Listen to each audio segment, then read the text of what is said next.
Welcome back to the Broken Brain. It's your Monday mental tip, and today it's all about not giving up. And Elmo and Big Bird and Sesame Street, just in general, not just those two. Bert and Ernie, the Count, Guy Smiley. I don't think he's around anymore very much.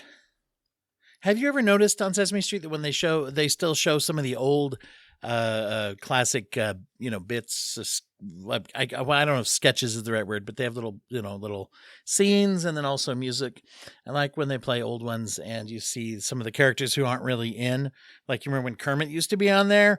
And so you see him in the background of a song and you're like, this is from a while ago. Universal experience. Why would I mention Sesame Street on a mental health tip day? Well, there's a lot of stuff going on in the world, okay? And a lot of things that we feel like we have no power to impact. And so we try, right? And Sesame Street has been in trouble for a while. There's funding losses, and for a while they were also being they owned, I guess, and funded by HBO. Which was okay. They were still releasing episodes to PBS, but the new ones were delayed, and then HBO canceled Sesame Street and wasn't going to do it anymore. This is my understanding from what I've been watching and reading.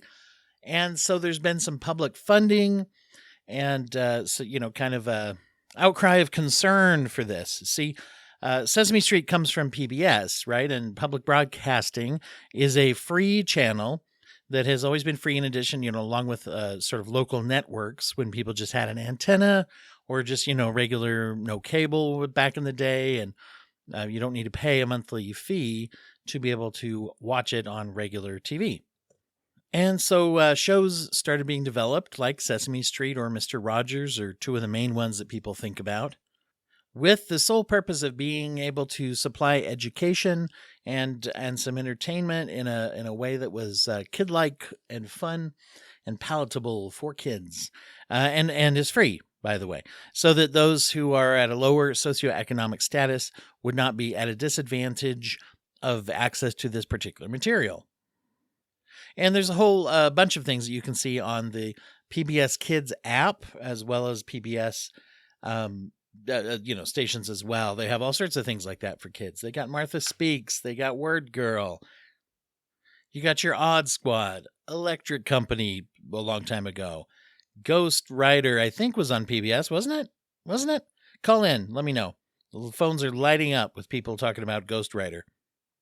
So anyway, those of us who are hearing about this and watching this happen in real time have many of us been very concerned. I've been very concerned. Sesame Street was a big part of my growing up, and my brother and sister who are a little younger than me, I'd still watch it with them, even though I was a bit old maybe, and still like to watch some of the bits on YouTube. Am I right? And then for my kids, of course, that's been a big thing as well in their lives, and it's just something that, I don't know, is very, very valuable. In fact, we had a guest on the program a while ago. It was the former creative director of Sesame Street.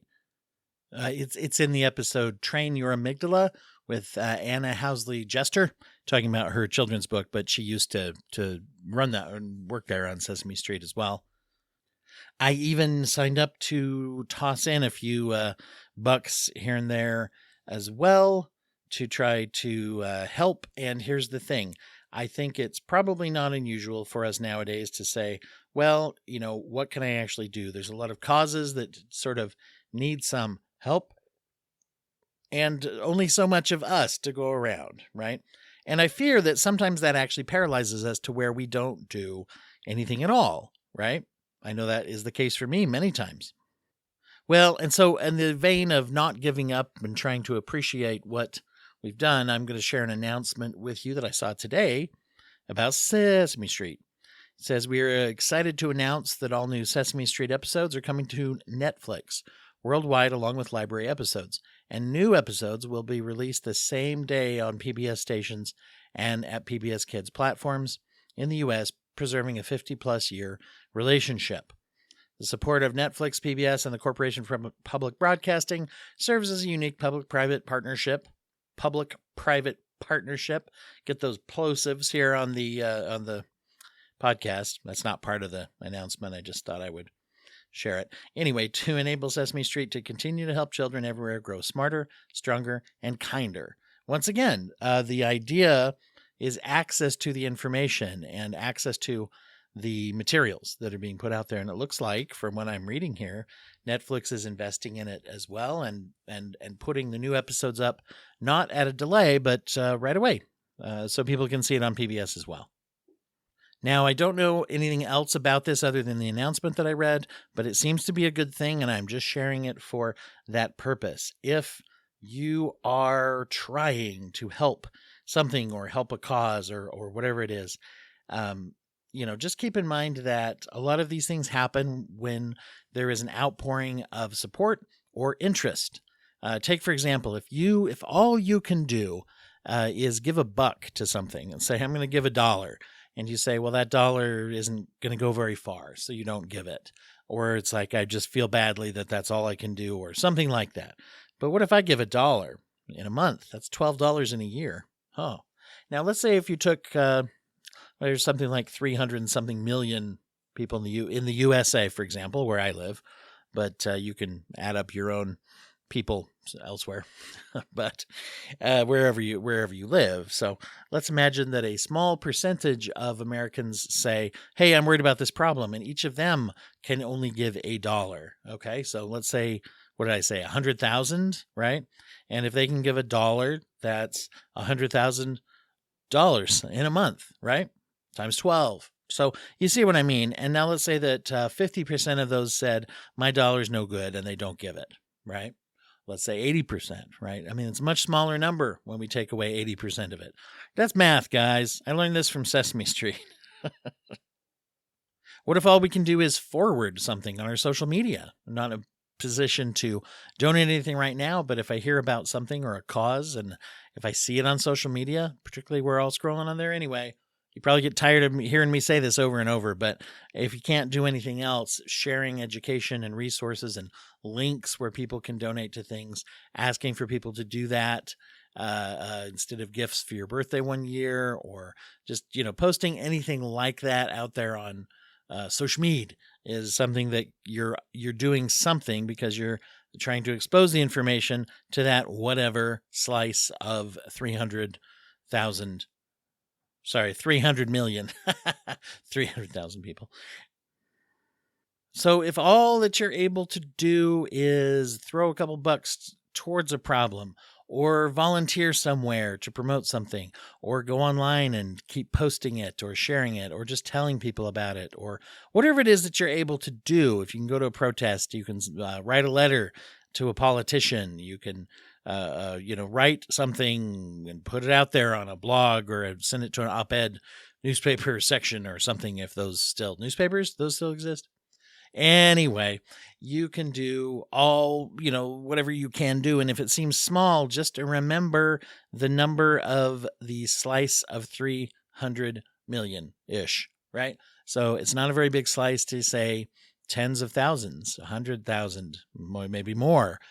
People can be reached about these things when they have a big platform. And just remember, am I part of that? Am I part of the ones that saying, yeah, here's my little tiny portion that will add up really, really big exponentially as there's more people? Whether it's time, sharing, money, whatever it is. Am I giving that little bit to add into however many people are doing something?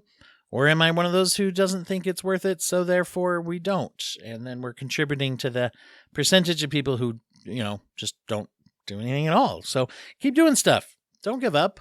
We won't see everything that we want happen, but we do need to work every day to try to make the world, safer and happier and healthier for everybody that we can.